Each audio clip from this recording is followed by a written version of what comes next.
Meus caros amigos inscritos no canal, que honra mais uma vez poder falar convosco. Que prazer estar aqui de volta. Um forte abraço e uma saudação amiga para todos vocês. Bom, ontem, meus queridos, foi dia de São Bento e, ao mesmo tempo, o dia não só de um grande santo, mas foi um dia que na liturgia nós tivemos leituras e passagens que são muito parecidas com o combate que São Bento fez em sua vida.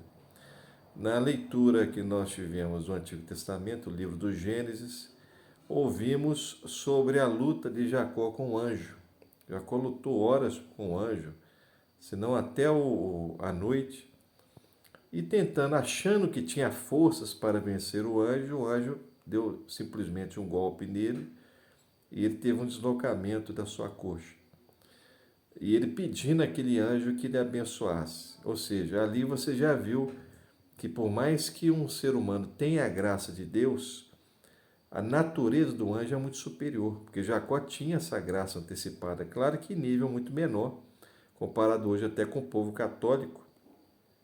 Nós podemos entender como o nosso Senhor dizia que o menor no reino de Deus é maior que São João Batista. Isso era uma comparação que no Antigo Testamento, por mais que houvesse grandes profetas, porque São João Batista era o maior deles, um católico tem mais meios de graça do que qualquer pessoa do Antigo Testamento. Mas Jacó tinha essa graça antecipada e quis combater, não necessariamente com a graça, mas com as forças pessoais, um anjo e acabou perdendo a luta. Veja que São Pedro dizia que os anjos são superiores na inteligência, na vontade e no poder. Uma inteligência muito superior ao ser humano. Ele não precisa estudar para conhecer as leis eternas, nem as leis humanas, nem as leis temporais ou imortais. Ele tem um poder muito forte, porque ele é um espírito. E a vontade dele, ela tem uma razão perfeita.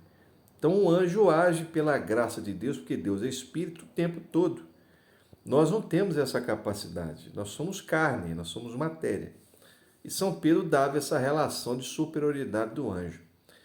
Essa condição, essa leitura, estava concatenada com a leitura do Evangelho, porque Nosso Senhor expulsa um demônio com uma ordem. Só que Nosso Senhor é a segunda pessoa da Santíssima Trindade.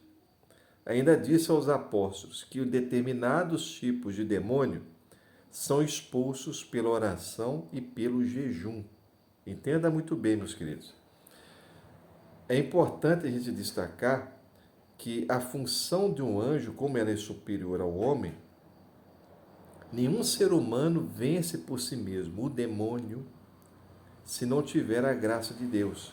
Jesus consegue, ou tem o poder de expulsar o demônio por uma ordem, porque ele é Deus. Tirando Nosso Senhor, que é o Rei da Graça, é impossível a qualquer ser humano vencer o demônio, porque é um anjo. Veja a leitura de Jacó. Né? E isso se passou na vida de todos os santos. Por exemplo, Santo Agostinho, na sua conversão, teve uma luta com o demônio constante por 5 anos. Chegou num ponto que às vezes até faltava o ar, ele não conseguia respirar, ele não tinha mais fôlego, porque a sua condição o impedia de continuar a luta. E a luta prosseguia no outro dia, no outro dia. O demônio o tentava com pensamentos, com insinuações, se disfarçava de muitas coisas, assim por diante.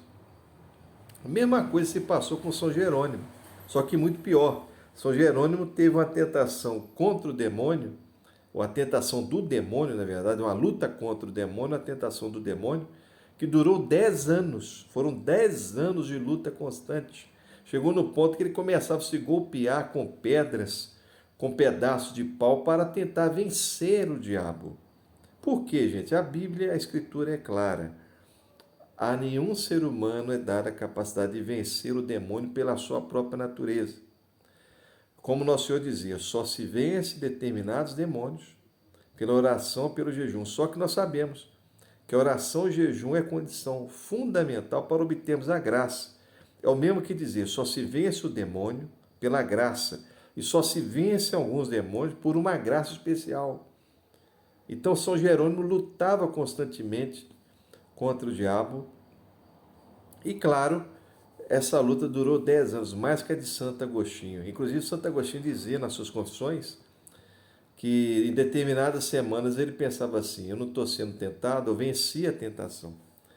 Quando chegava no outro dia, em menos de uma hora, ele já estava estirado no chão. As tentações lhe vinham, pensamentos de prazer, pessoas, assim por diante. Então, São Bento teve a sua luta contra o demônio por muitos anos. Começou com 3 anos constante, que o demônio aparecia a ele em forma de cobra, de bichos, de animais. Depois ele ia fazer uma oração diante de uma imagem santa, aparecia mulheres sensuais, apareciam essas imagens que muitas vezes nós, pobres pecadores católicos, podemos ter. Qualquer pessoa pode estar no momento de oração, ou às vezes durante o dia, ou às vezes constantemente, ter essas insinuações na cabeça, imagens, figuras, desejos e assim por diante. Então, São Bento chegou no ponto que ele começou a brincar, de alguma forma, de tantos pensamentos ruins que ele tinha, com esse tipo de tentação, para tentar se aliviar e, claro, pedindo a graça de Deus. A um ponto que depois de um determinado tempo, alguns meses sem a tentação, lhe veio aquele pensamento sexual tão forte, tão incontrolável, que ele resolveu pular no espinheiro. Depois que ele ficou todo machucado, pulou nu no espinheiro. Ele falou assim: agora eu estou bem. Quer dizer, ele se esforçava também, mas não só com as suas forças, mas com a graça de Deus, para poder até fazer mortificações que pudessem controlar o seu corpo. E São Bento foi um exorcista fundamental. Ao criar a sua regra no seu mosteiro, ao fazer a rigorosidade com seus irmãos, os próprios irmãos quiseram lhe matar. Um dia colocaram veneno no seu cálice. Esse veneno, um corvo enviado pelo Pai Eterno, bateu na sua taça, que ele gostava de tomar um vinho nas refeições, e o corvo toma o veneno e de repente morre. Por isso que é muito parecida a imagem de São Bento com o cálice e ao mesmo tempo com o corvo às vezes, né? Ou até com o corvo caído, algumas imagens são assim. E a coisa impressionante que São Bento, ele também era odiado pelas bruxas. Houve um crescimento do satanismo no século XVII, a igreja com a Inquisição tentou barrar, mas foi praticamente em vão. E a bruxaria crescendo muito, só que as bruxas detestavam não só a gravura, mas as orações de São Bento, né? E, bom, as tentações que São Bento tinha são muito parecidas com a de Santo Agostinho, praticamente iguais, né? Com uma outra nuance. E também praticamente iguais às de São Pio. Inclusive, às vezes, o demônio transfigurava de Nossa Senhora ou de Jesus, só que pedindo a ele para fazer um pecado. Então, geralmente, nessas tentações, nessas inclinações, ele não tinha paz. Ele tinha uma insegurança, ele estava querendo rezar e estava sendo tentado. Aí você pensa assim, mas você, eu, somos pobres pecadores, réis mortais, nós não temos essa tentação. Parece que nós não temos, né?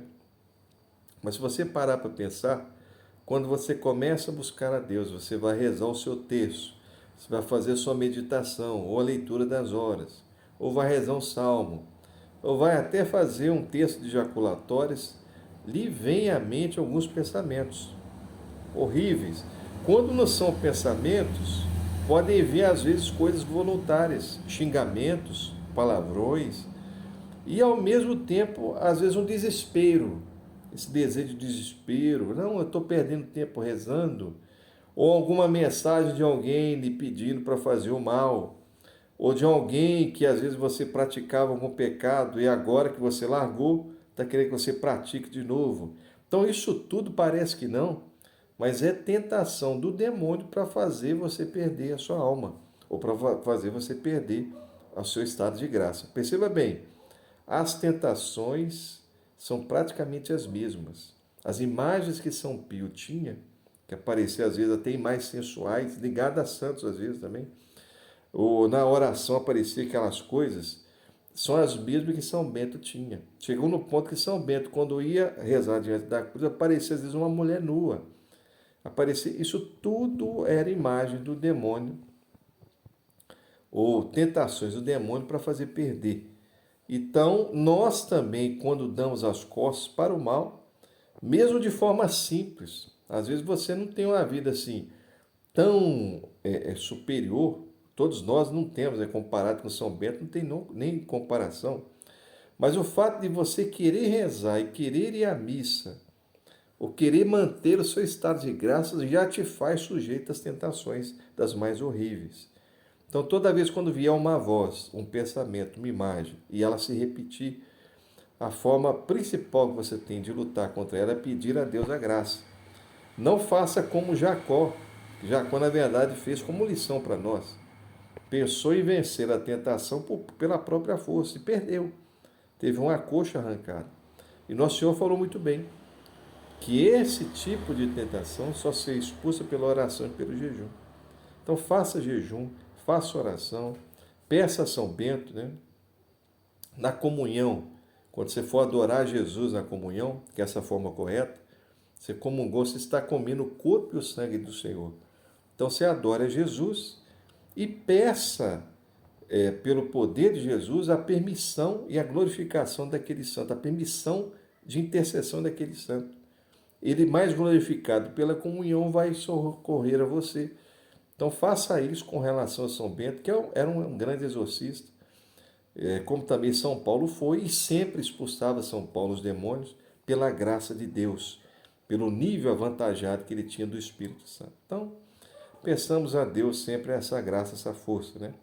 A cruz sagrada seja minha luz, não seja o dragão meu guia, retire-te, Satanás, és mal que você me ofereces, beba tu mesmo do teu veneno. Então, que seja glorificado o Pai, o Filho e o Espírito Santo. São Bento, rogai por nós. Forte abraço para vocês. Fiquem com Deus.